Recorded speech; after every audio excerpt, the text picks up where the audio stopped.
Oke, baik. Perkuliahan akan segera saya mulai. Sebelumnya akan saya absen terlebih dahulu ya. Fanya Ayu Putri Nuryadi,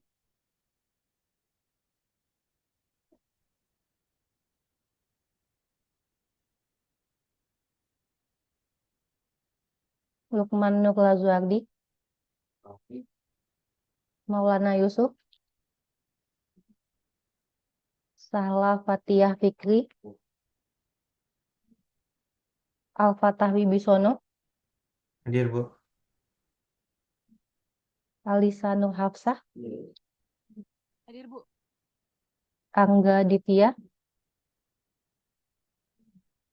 Aprilian Dwi Cahyo, Hadir, Bu. Mas Angga izin terlambat. oke, Aulia Fitri Madani, Hadir, Bu. Putri Awalia,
Assalamualaikum warahmatullahi wabarakatuh. Waalaikumsalam warahmatullahi wabarakatuh. Selamat sore semuanya. Alhamdulillahirrahmanirrahim. Puji syukur kehadirat Tuhan Yang Maha Esa. Karena berkat rahmat karunia lah kita dapat menghadiri perkuliahan digital marketing pertemuan ke-13 pada malam hari ini. Nah, untuk pertemuan ke-13 ini kita akan membahas tentang salah satu strategi dari pemasaran digital, yaitu segmenting atau segmentasi, di mana salah satu metode yang digunakan itu ialah RFM atau resensi, frekuensi, dan monitoring.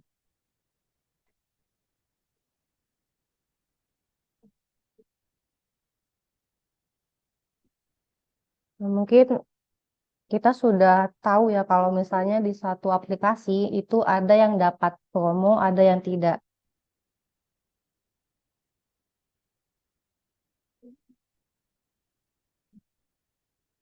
Nah, itu tuh misalnya di akun saya itu ada promo dan di akun teman saya itu tidak ada. Nah, itu diakibatkan kita itu berada di segmentasi yang berbeda. Nah, untuk segmentasi itu biasanya yang paling umum digunakan ialah metode RFM atau resensi, frekuensi, dan monitoring. Jadi segmentasinya itu dihitung melalui 3 matriks. Yang pertama itu resensinya, lalu yang kedua frekuensi, lalu yang ketiga monitoringnya.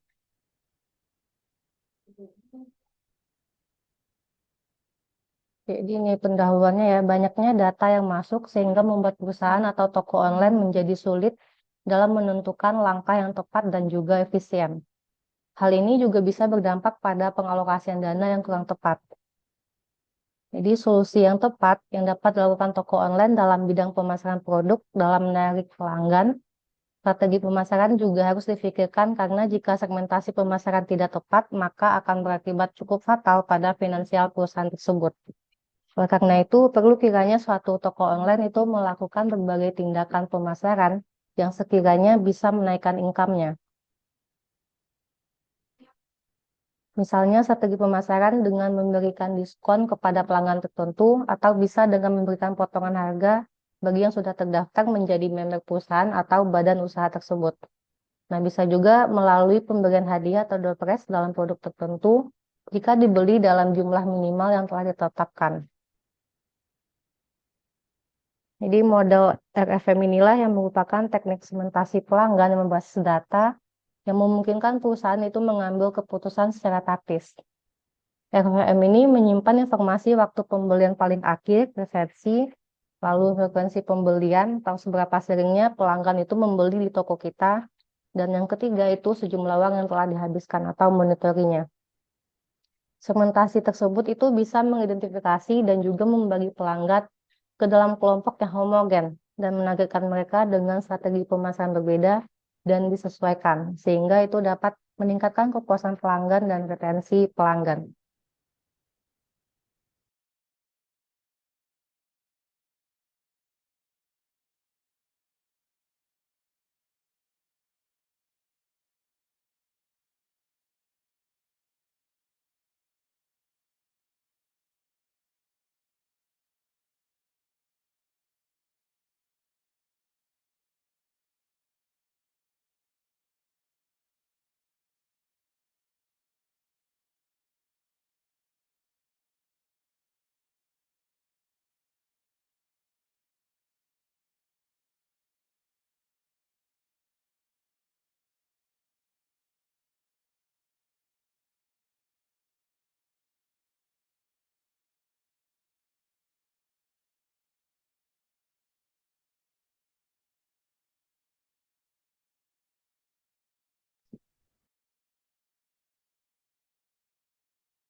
Oke, untuk pendahuluan metode RFM ini ada mau ditanyakan?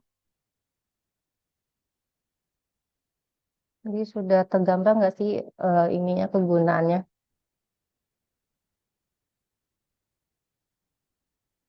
Mungkin pernah dilakukan ya, misalnya kita nih order makanan. Kita lihat itu biasanya kalau yang saya lakukan itu siapa aja yang mau order makanan, lalu kita kumpulkan dan kita sesuaikan pesanannya, lalu kita lihat mana sih di akun siapa promonya lebih gede. Maka di situ akan kita check out-nya.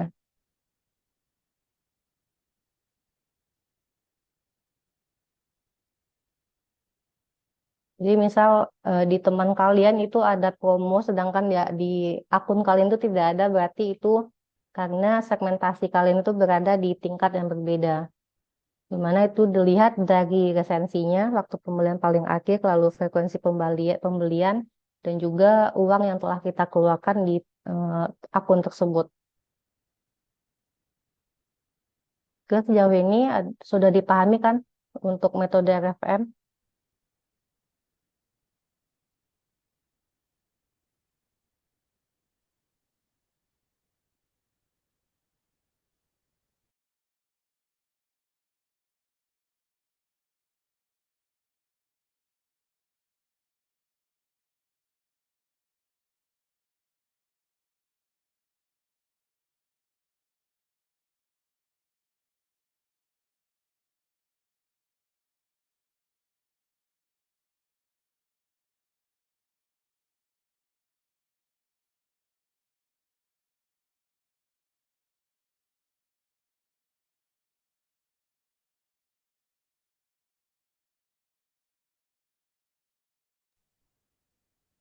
Mbak Aulia mungkin bisa menjelaskan, Mbak, menjelaskan kembali untuk metode RFM.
Halo Mbak Aulia, Kakak sudah standby di mata kuliah Digital dan Marketing. Maaf, Digital Marketing. Ya, Bu.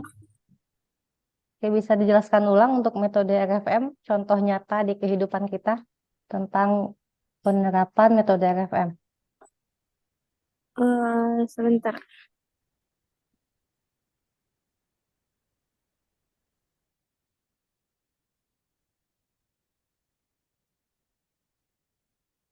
Hmm, mengidentifikasi pelanggan ya, Bu, maksudnya. Iya, identifikasi dan juga segmentasi.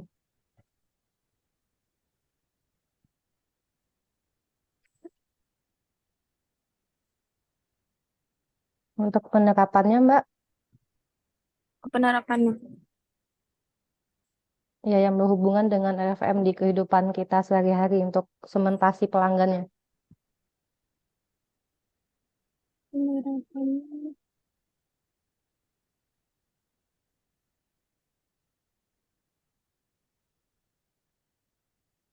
Mungkin kalau produk makanan itu pelanggannya ditentukan dengan eh, apa namanya, orang-orang yang menyukai makanan pedas atau makanan manis gitu ya.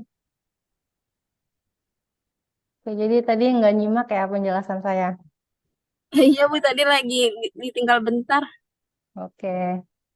Jadi biasanya itu metode RFM ada yang tahu, ada yang bisa menjelaskan kembali selain Mbak Aulia.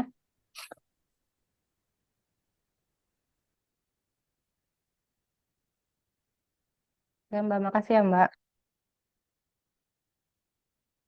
Sama-sama, Bu.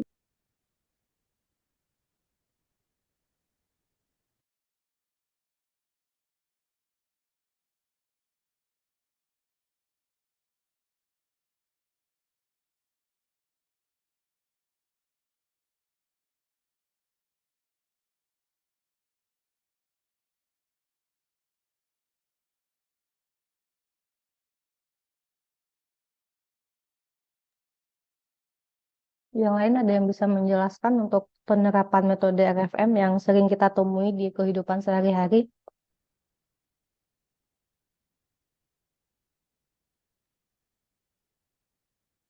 Mungkin saya bisa membantu, Bu.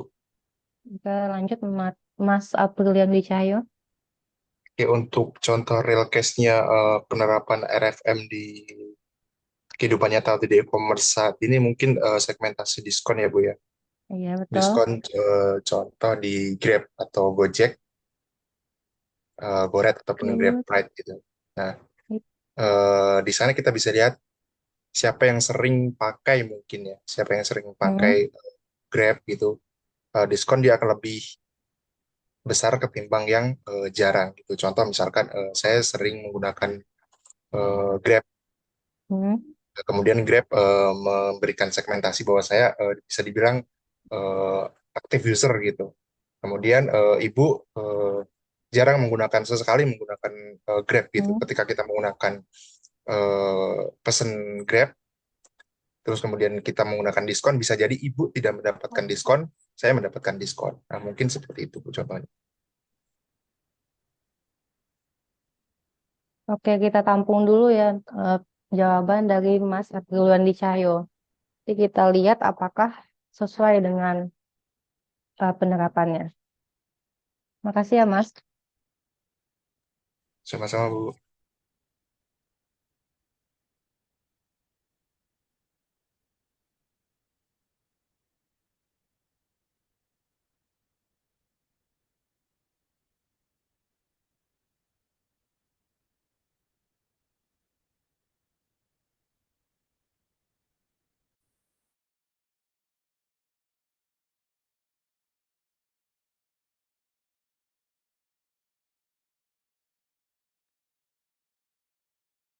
Oke, jadi metode RFM itu berguna untuk segmentasi pelanggan. Lalu apakah itu segmentasi? Jadi segmentasi adalah proses membagi pelanggan menjadi beberapa klaster dengan kategori loyalitas pelanggan untuk membangun strategi pemasaran. Dalam konsep pemasaran, segmentasi itu sendiri merupakan hal yang penting dalam relationship marketing. Meningkatkan hubungan dengan pelanggan menjadi lebih menarik dan akan menghasilkan pemahaman lebih baik tentang kebutuhan pelanggan. Segmentasi pelanggan adalah metode untuk mengetahui berbagai jenis pelanggan untuk membuat keputusan yang lebih menguntungkan dengan mengenal pelanggan. Hasil dari segmentasi pelanggan ini nantinya akan dapat menjadi pedoman untuk mengembangkan strategi pemasaran dan juga cross-selling produk baru untuk setiap grup dan pengembangan produk untuk kelompok pelanggan yang paling berharga.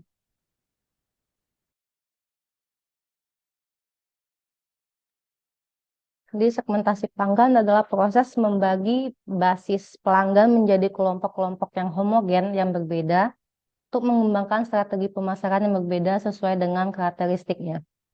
Perusahaan itu mengimplementasikan segmentasi pelanggan berdasarkan fakta bahwa setiap pelanggan itu berbeda dan usaha pemasaran akan terlayani dengan baik jika terdapat target yang spesifik.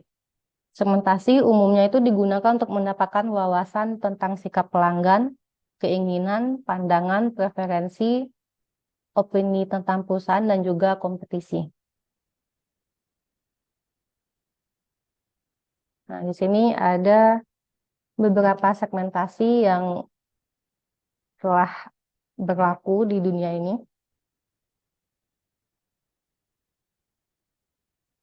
Jadi kita lihat apakah jawaban dari Mas Aprilian tadi sesuai atau tidak dengan materi yang ini. Jadi untuk segmentasinya itu ada champions, lalu ada pelanggan yang loyal, lalu yang berpotensi setia, juga pelanggan yang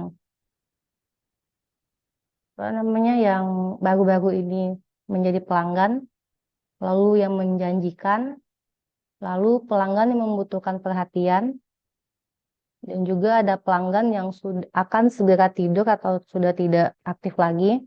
Lalu ada pelanggan yang hibernating, pelanggan yang hilang, yang kita tidak boleh hilang ya. Lalu pelanggan yang maaf ini yang berpotensi kehilangan.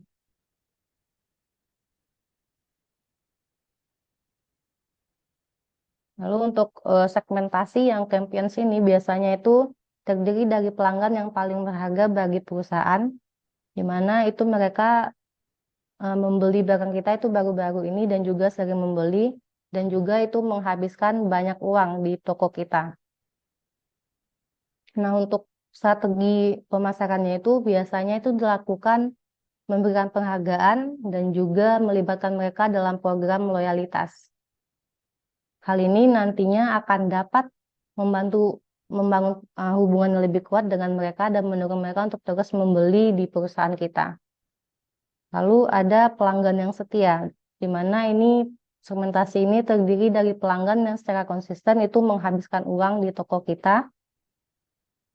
Dan juga ini mereka biasanya itu respon terhadap promosi.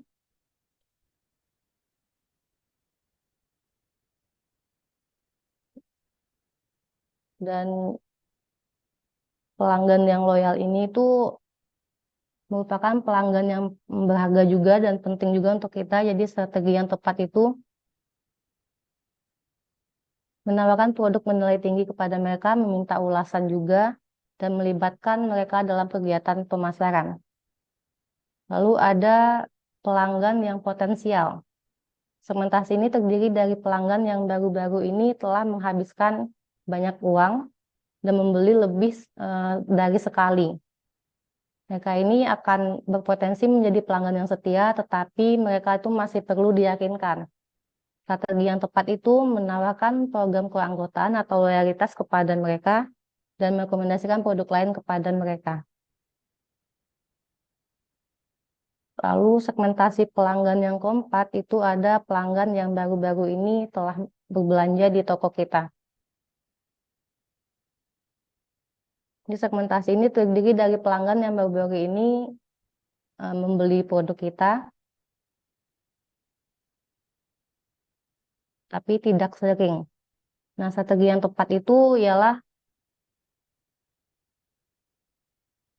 memberikan dukungan onboarding kepada mereka dan juga memberi mereka kesuksesan awal dan mulai membangun hubungan dengan mereka. Jadi untuk pelanggan yang baru-baru ini bergabung itu kita harus memberikan kesan yang baik kepada mereka dan mendorong mereka juga untuk kembali lagi. Lalu yang segmentasi yang kelima itu promosi atau yang menjanjikan. Segmentasi ini terdiri dari pelanggan yang baru-baru ini yang belum menghabiskan banyak uang. Jadi kita harus menciptakan kesadaran mereka kepada mereka dan mendorong mereka untuk membeli lebih banyak lagi. Nah, untuk strategi yang tepat itu segmentasi ini adalah menciptakan kesadaran mereka dan menawarkan uji coba gratis yang menjanjikan tadi. Lalu yang keenam itu ada pelanggan yang membutuhkan perhatian lebih. Di segmentasi ini biasanya terdiri dari pelanggan yang telah membeli dari perusahaan baru-baru ini, tetapi mereka itu belum membeli lagi. Penting untuk menghubungi mereka dan mencoba mengaktifkan mereka kembali.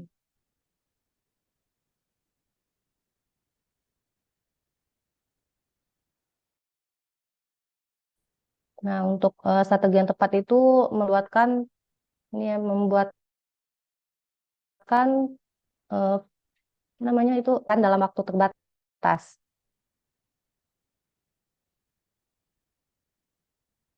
Dan juga memberikan rekomendasi kepada mereka berdasarkan produk pembelian yang sebelumnya.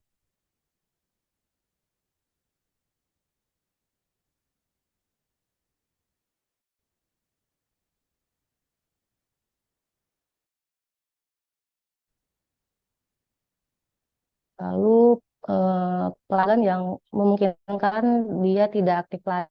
Ini tuh frekuensinya di bawah rata-rata dan akan kehilangan jika kita tidak mengaktifkan mereka kembali. Nah, untuk strateginya itu membagikan sumber daya yang berharga lalu merekomendasikan produk atau pembaruan populer dengan diskon lalu hubungi mereka kembali.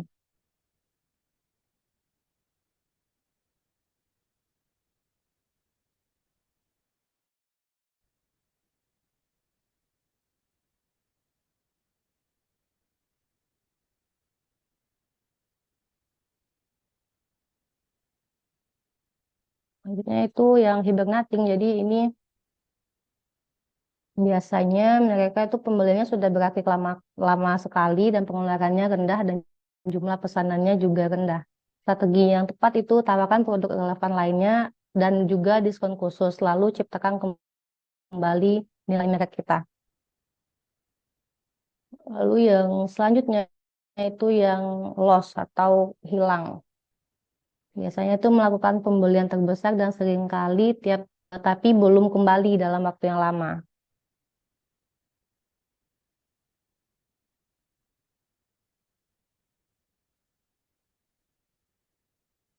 Biasanya strateginya itu yang maaf ya, yang hilang tadi eh, itu mereka itu sudah lama tidak berbelanja dan juga tidak sering dan juga skor monitoringnya rendah.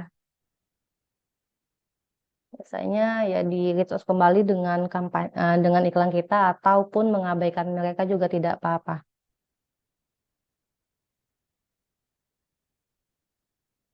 Jadi tadi kalau Mas Aprilian untuk yang sering menggunakan, contohnya di aplikasi ojek online ya tadi itu dapat diskon atau promo yang lebih banyak. Sedangkan kalau yang tidak aktif itu biasanya apa tadi Mas? Mas boleh diulangi lagi jawabannya? Promo diskonnya lebih rendah atau tidak mendapatkan diskon sama sekali. Yang pasif. Betul.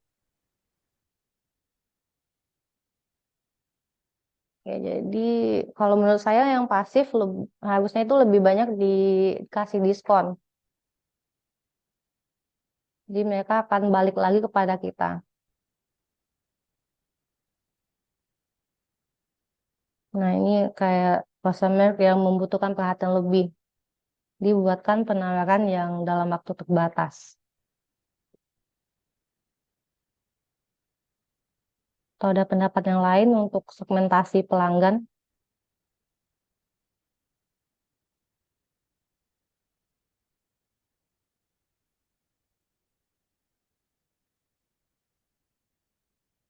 Ini juga ada yang hibernating. Ini udah lama nggak belanja dan juga untuk strateginya itu memberikan spesial diskon. Karena yang kalau sudah yang sering menggunakan kan itu sudah jadi kebutuhan gitu nggak sih? Dia otomatis mau nggak mau diskon nggak diskon ya tetap akan menggunakan. Betul sih Bu, saya setuju dengan itu. Oke, ada pendapat yang lain untuk segmentasi ini?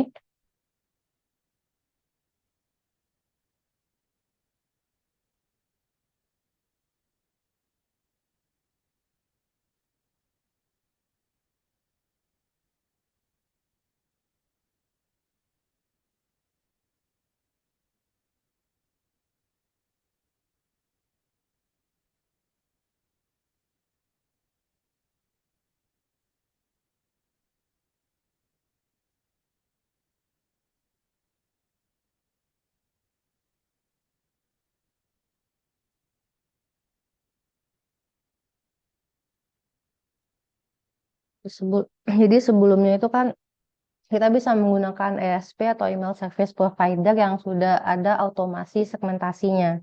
Dan juga banyak sosial media manager yaitu yang toolsnya itu sudah menggunakan otomasi. Nah, jadi untuk FM ini bisa kita gunakan juga tanpa menggunakan biaya. Tapi kita harus punya datanya. Dan ini mungkin nanti bisa menjadi alat bantu kalian juga untuk menyusun tugas akhir ataupun jurnal dengan menggunakan metode RFM. Dan itu bisa dikombinasikan dengan clustering. Kimin sudah belajar belum?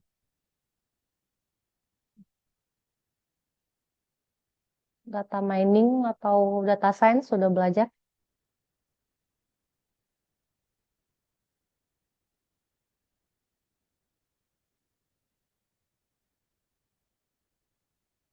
Jadi nanti kalau kalian tertarik untuk melakukan penelitian terkait metode segmentasi ataupun strategi pemasaran itu bisa menggunakan metode ini dan dikombinasikan dengan analisis clustering yang lainnya.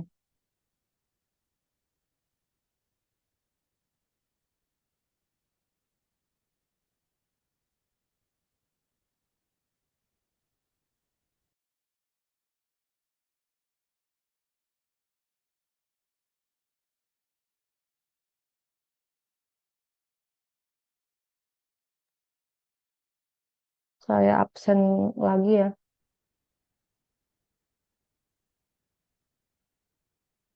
Banyak izin Maulana Yusuf.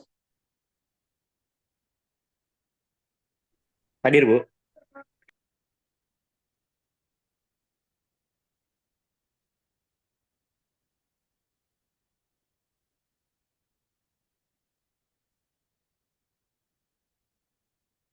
Angga Aditya udah hadir belum?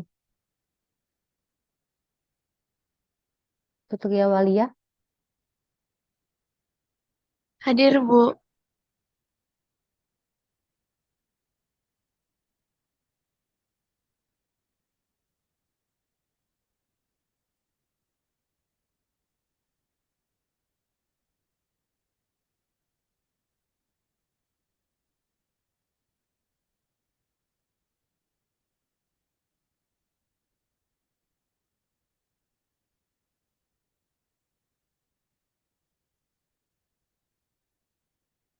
Untuk segmentasi pelanggan ada yang mau ditanyakan?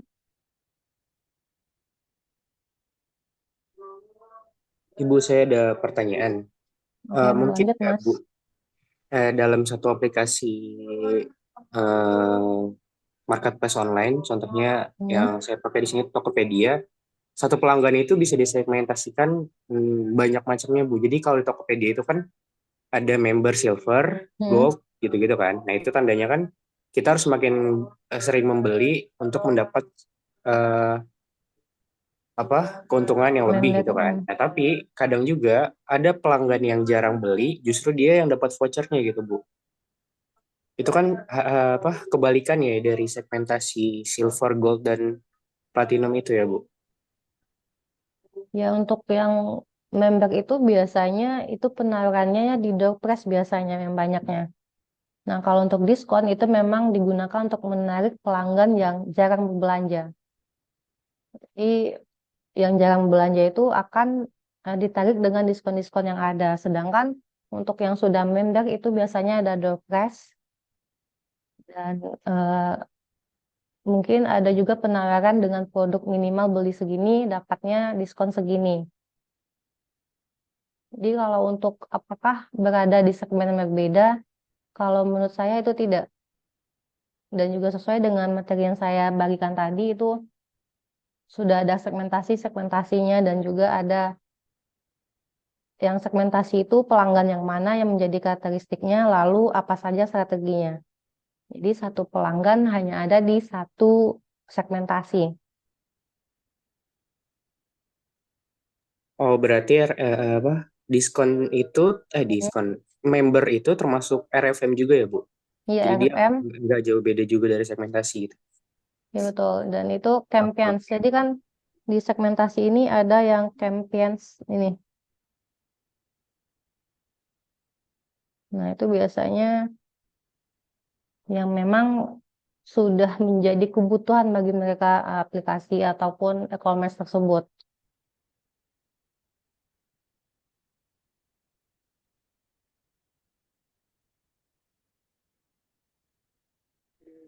Baik, Bu, saya mengerti, Bu. Terima kasih banyak. Sama. Udah mau ditanyakan lagi untuk segmentasi?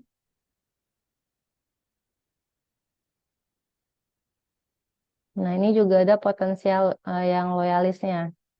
Ini tawarkan itu membership kepada mereka.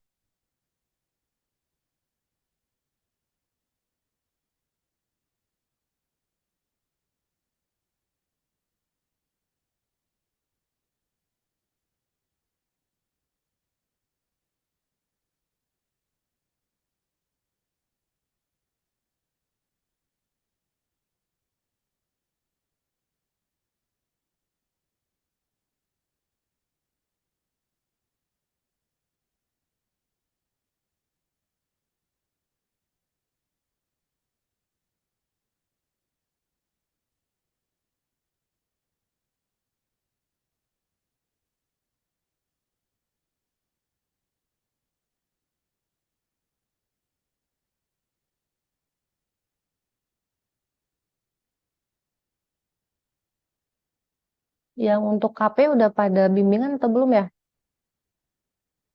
Apakah bimbingannya sudah dimulai untuk KP?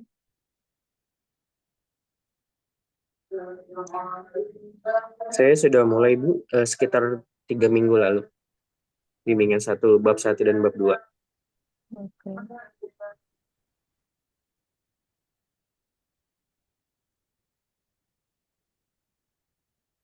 Yang belum mengajukan KP di sini ada nggak?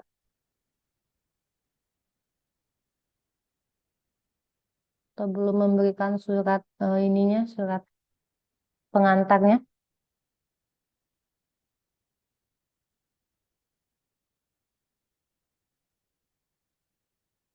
Ini Putri Aulia belum bimbingan atau belum mengantarkan surat pengantarnya?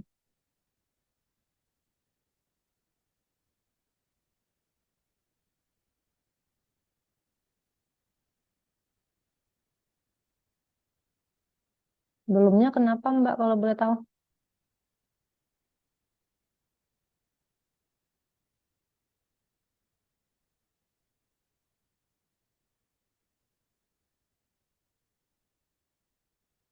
Bu, mohon maaf Bu, mau tanya. Iya Mbak, Surat bimbingan tuh yang ada tanda tangan Pak Aul, Pak Aul iya gitu ya? iya iya Mbak. Iya. Jadi itu yang dimasukin ke form yang disediakan akademik. Kasih Bu. Oke. Kalau Mas Alfata itu kenapa belum ada surat pengantarnya?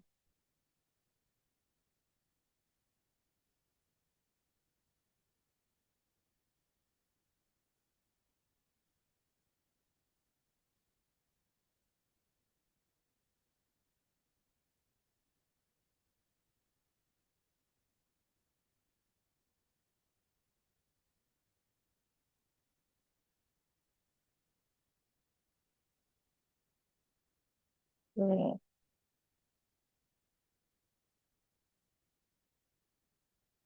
Oke, saya tampung dulu ya. Nah, untuk bisa kita istirahat sholat maghrib dulu. Nanti insya Allah kita lanjutkan di pukul 6:05.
Bebek, apakah sudah standby semuanya?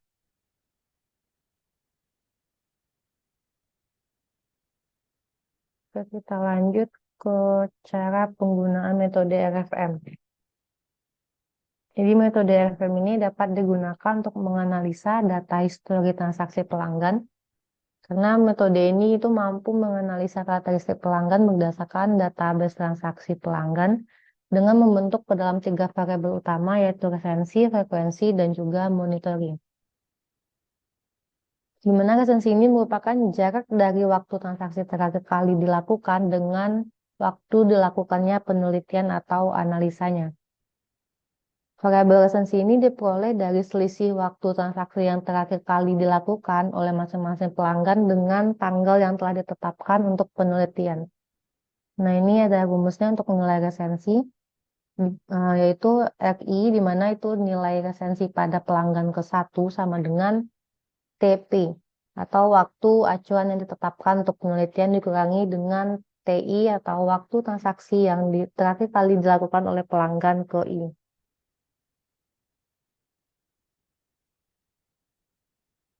Lalu faktor katometrik yang kedua itu frekuensi. Jadi frekuensi adalah total jumlah transaksi yang dilakukan selama periode tertentu.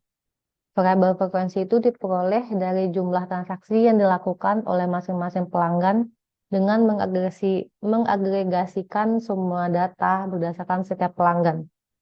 Nilai frekuensi itu didapatkan dengan menggunakan rumus sama FI, atau nilai frekuensi pelanggan ke I, sama dengan sigma atau jumlah keseluruhan pemesanan dilakukan oleh pelanggan ke-1,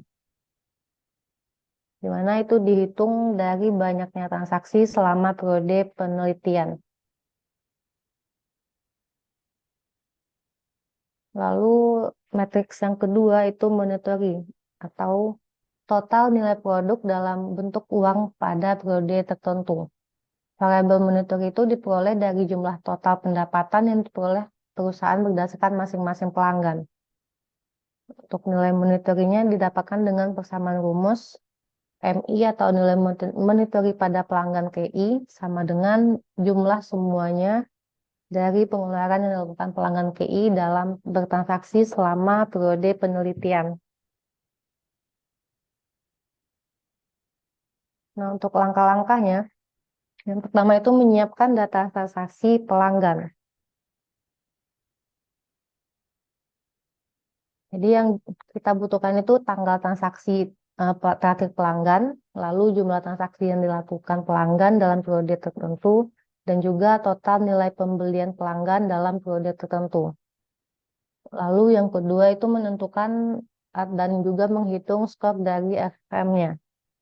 Di mana untuk resensi itu berdasarkan skor tertinggi untuk transaksi terbaru.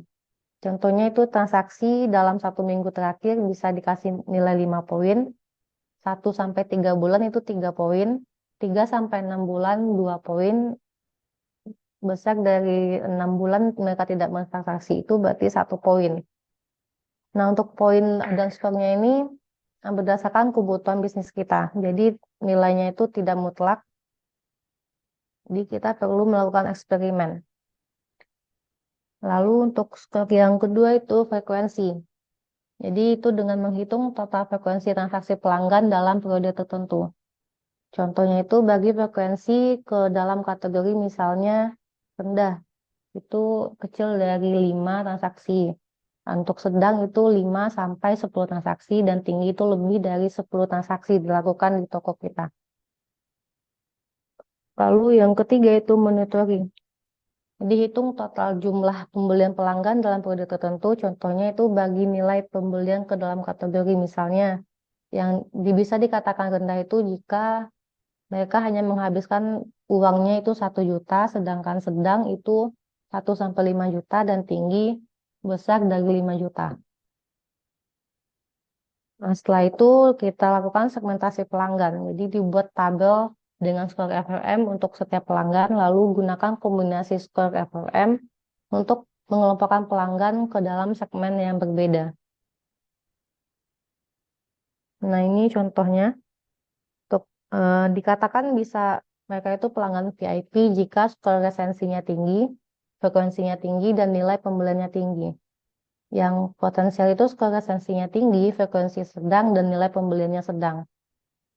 Lalu untuk yang hibernating itu skor resensinya rendah, frekuensinya rendah, dan nilai pembeliannya rendah. Itu pelanggan baru itu skor resensinya tinggi, frekuensi rendah, dan nilai pembeliannya rendah. Lalu langkah yang keempat itu menganalisis dan juga menggunakan segmentasi yang tadi. Jadi gunakan segmentasi untuk mengembangkan strategi pemasaran yang ditargetkan untuk setiap segmen. Nah, jadi misalnya kita ada di pelanggan VIP, lalu tawarkan produk loyalitasnya, lalu diskon eksklusif dan layanan premium. Lalu untuk yang pelanggan potensial kita itu bisa dilakukan dengan mendorong pembelian berulang dengan penawaran dan juga promosi khusus. Nah, untuk pelanggan hibernating bisa dilakukan dengan mengirimkan kampanye reaktivasi untuk menarik kembali minat mereka. Nah, untuk yang pelanggan baru itu tawarkan penawaran sambutan dan juga program orientasi untuk meningkatkan retensi. Masuk ke salah satu studi kasus.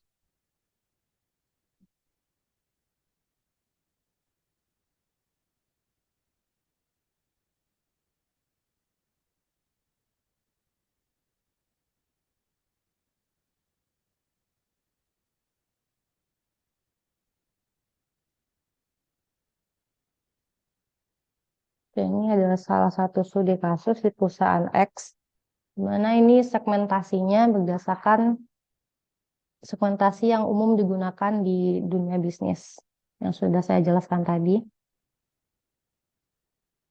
Nah, ini untuk nilai resensinya, itu terakhir kali pelanggan membeli. Kalau misalnya nilainya 1, berarti mereka itu sudah lama tidak bertransaksi. Yang kedua itu sedang. Lalu yang ketiga itu yang baru-baru ini berbelanja. Lalu makin gede skornya itu berarti mereka itu makin baru berbelanja di toko kita. Lalu untuk yang frekuensi sama, nilai 1 itu untuk yang hanya melakukan 1 kali order. Lalu yang kedua itu yang jarang, lalu yang ketiga yang sering.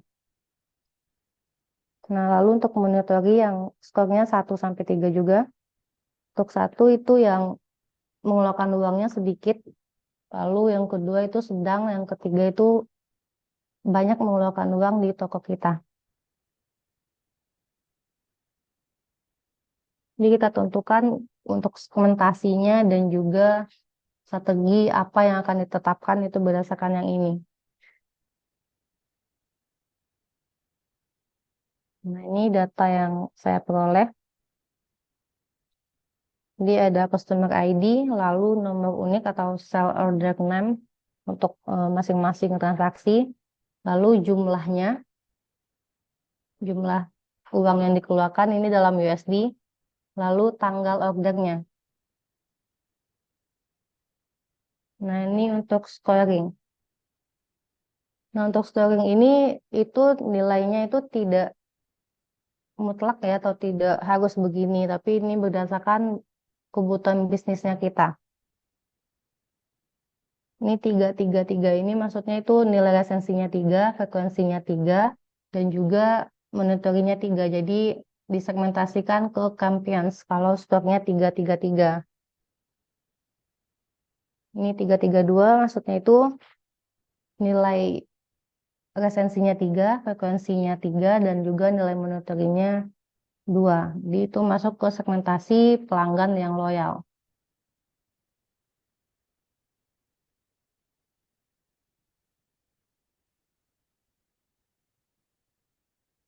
Sekarang coba saya tanya, misalnya kita akan melakukan penelitian hari ini, ada 3 pelanggan, A, B, dan C. Yang A ini terakhir berbelanja itu minggu lalu. Yang B 2 minggu yang lalu, yang C 3 minggu yang lalu. Jadi yang paling tinggi nilai resensinya yang mana?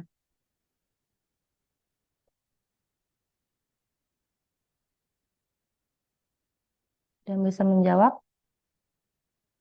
untuk pemahaman sebelum saya lanjutkan. Bisa diulang tadi Bu, skemanya gimana Bu?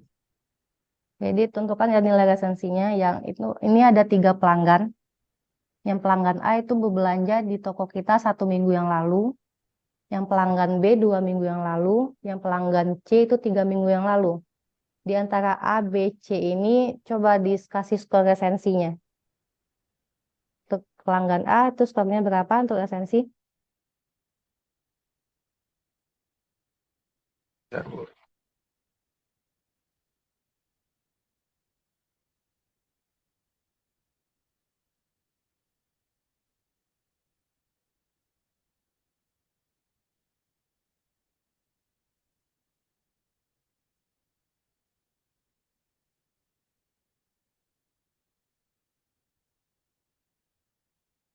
Untuk penelitian resensi.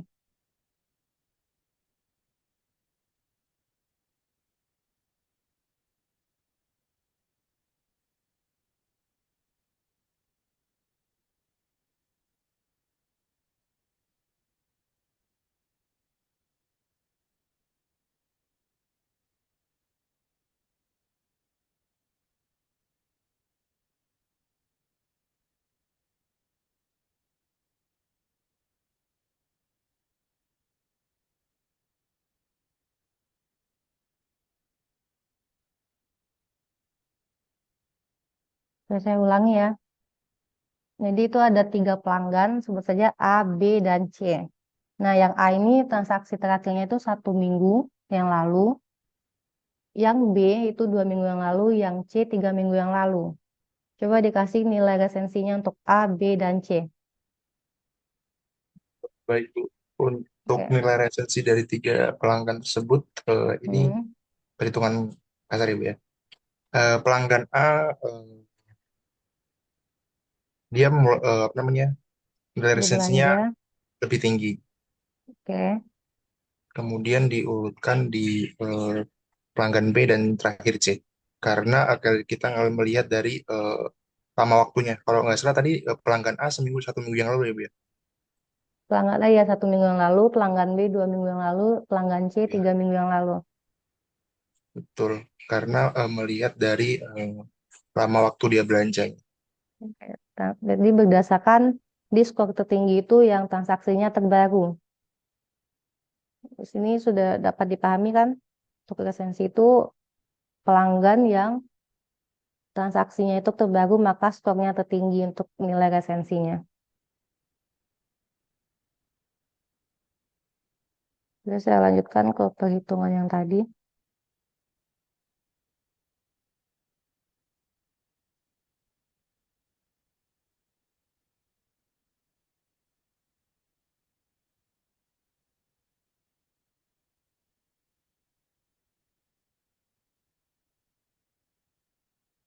Ini untuk scoringnya itu berdasarkan kebutuhan bisnis kita.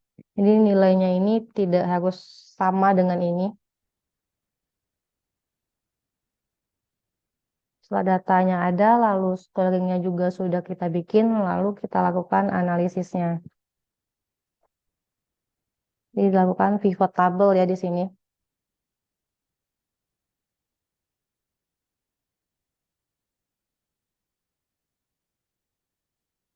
Jadi yang customer ID 11000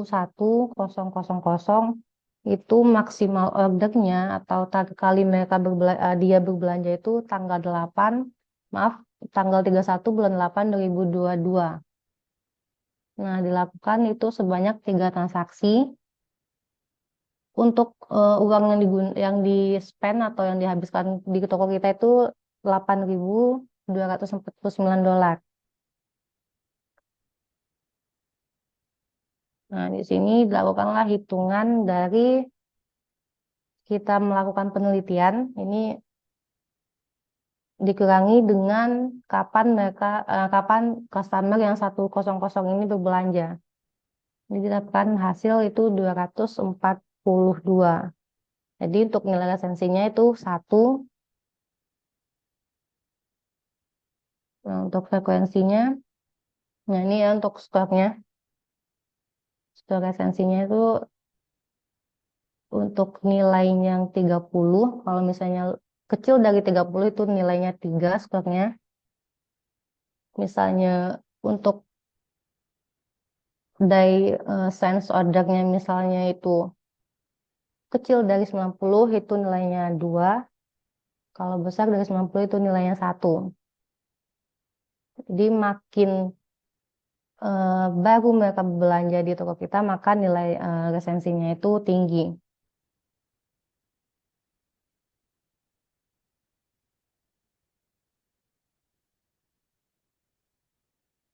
Untuk nilai frekuensinya. Nah, ini ada rumusnya. Di nilainya itu, frekuensinya itu besar sama dari 10, maka nilainya 3.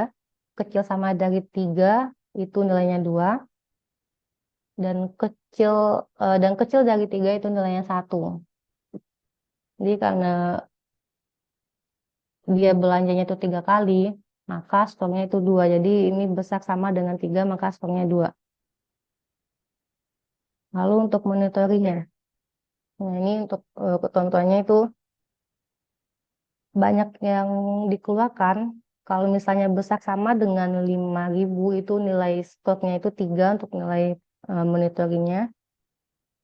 Kalau besar sama 3.000 itu 2, dan kecil dari 3.000 itu 1. Nah, di sini dia mengeluarkan uang itu sebesar 8.249. Jadi untuk nilai frekuensinya itu besar sama dengan 5.000, yaitu 3 nilainya.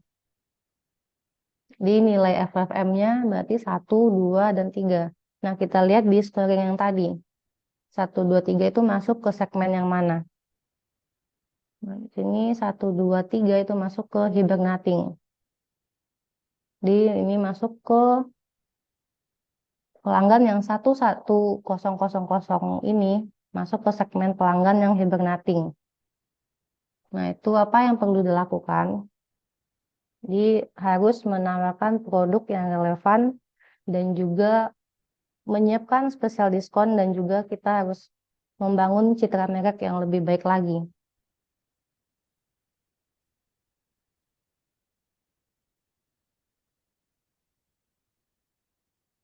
Oke, untuk perhitungan ini ada yang mau ditanyakan?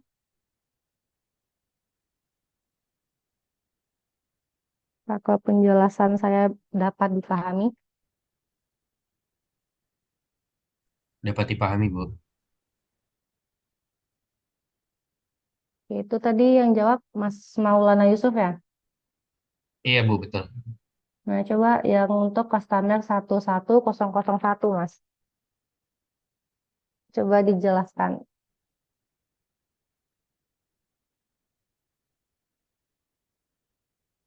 Saya buka yang Untuk customer dengan ID oh, 11001, hmm, dia R-score-nya atau retensi score-nya yaitu 3, lalu frekuensi score-nya yaitu 2, dan monetary score-nya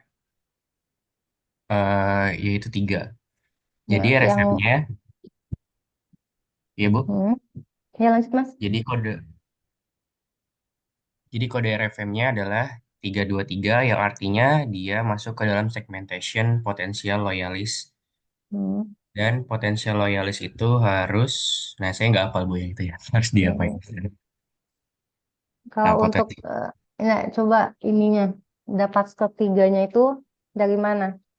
Oh, dari kalau kalau retensi itu berarti jarak dia pembelian dari order. Nah, lalu kalau frekuensi skor itu dia dapat dari seringnya dia belanja. Lalu 3 kalau nilainya. M2 apa Bu? Iya, nilainya. Oh iya, lanjut. Kalau M score itu eh, setahu saya dia paling Menghabiskan banyak uang. ngeluarin Hmm, uang kita Bu. oke. Skornya 3.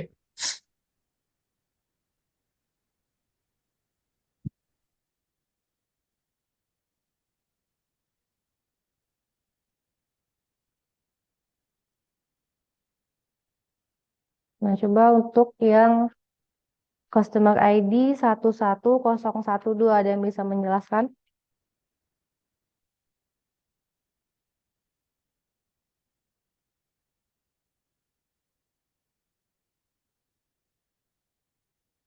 Untuk customer ID 11012.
Coba Mbak Putri Awalia yang menjelaskan untuk pelanggan dengan ID 11012.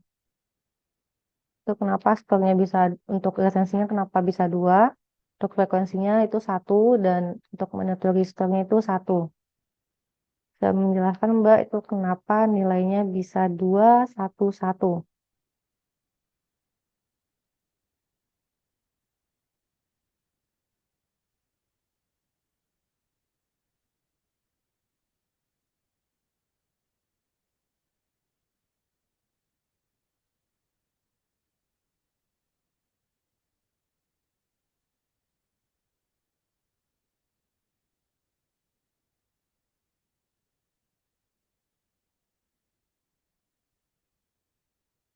Halo Mbak Putri Awalia, masih standby di kelas digital marketing?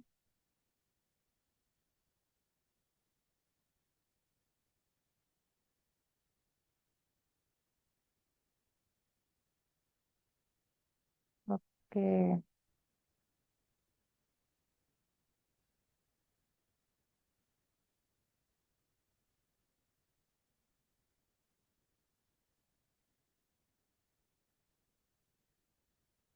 Ini saya ulangi ya. Jadi untuk yang pelanggan dengan ID 11012 itu terakhir kali dia berbelanja di toko ini itu tanggal 31 bulan 1 2023, dan dia berbelanja itu sebanyak 2 kali dan menghabiskan uang sebesar 81 US dollar.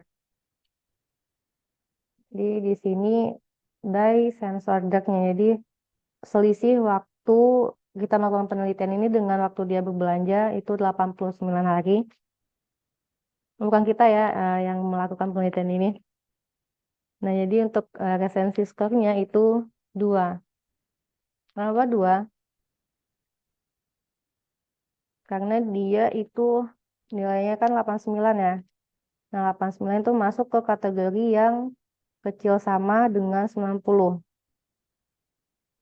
Nah, lalu untuk frekuensi skornya itu 1, karena dia berbelanja sebanyak 2 kali.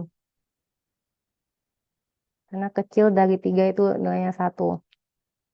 Nah, untuk monetary score-nya itu dia menghabiskan uang 81 US dollar.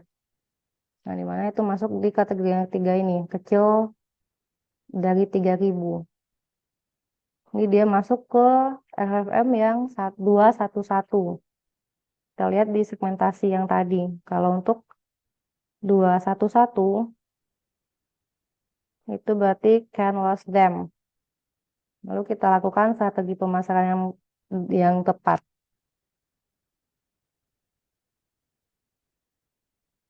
Oke, untuk metode RFM ada mau ditanyakan? Nanti ini akan saya bagikan ke kalian ya ininya, Google Sheet-nya.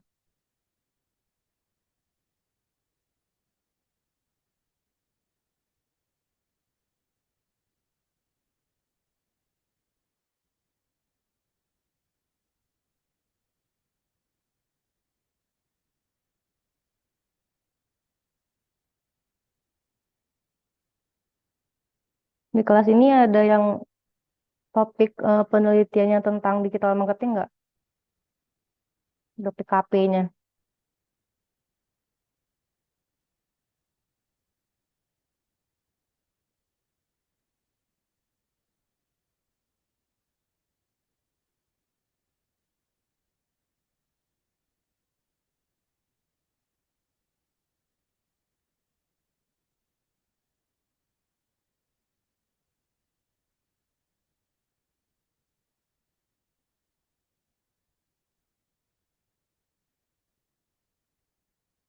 Mbak Putri Walia ke sosmed, penggunaan sosmed bukan?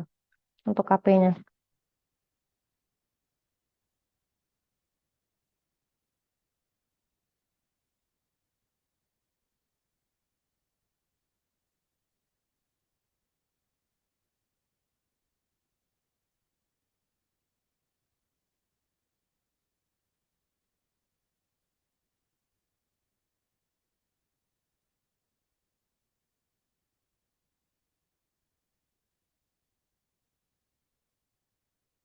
Oke, baik. Untuk materi hari ini ada mau ditanyakan?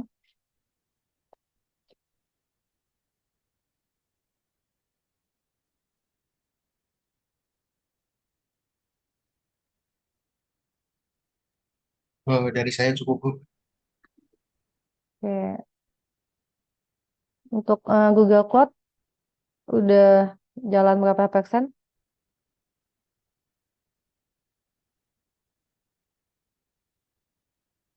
Saya kemarin masih isu yang sama itu, Bu. Masih kasus yang nggak bisa diklaim itu ya? Iya, yang nggak bisa apa namanya praktek di labnya. Untuk materinya sebenarnya sudah semua, cuman karena kemarin saya nggak bisa praktek ke lab, saya Hmm, skip labnya. oke. Yang lain ada kendala untuk cloud computing?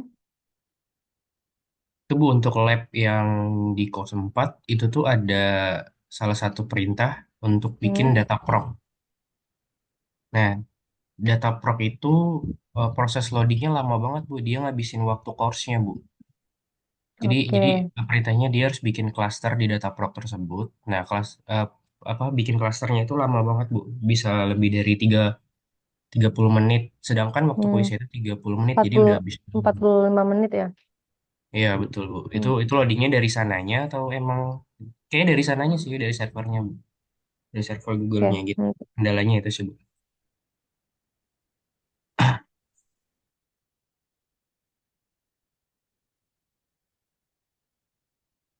Yang lain ada kendala?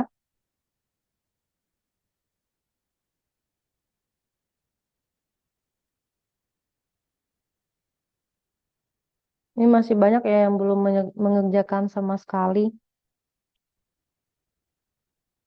Yang poinnya masih nol itu tapi belum mengerjakan sama sekali. Oke, untuk digital marketing ada mau ditanyakan terkait metode RFM. Dari saya cukup Bu. Nanti Google Sheet-nya mau apa Iya, bakal di-share kan Bu ya? oke, nanti saya bagikan. Oke Bu, terima kasih banyak.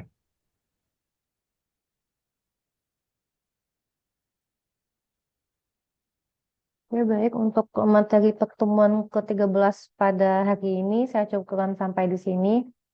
Terima kasih untuk perhatiannya dan juga partisipasinya. Saya akhiri, wassalamualaikum warahmatullahi wabarakatuh. Waalaikumsalam warahmatullahi wabarakatuh.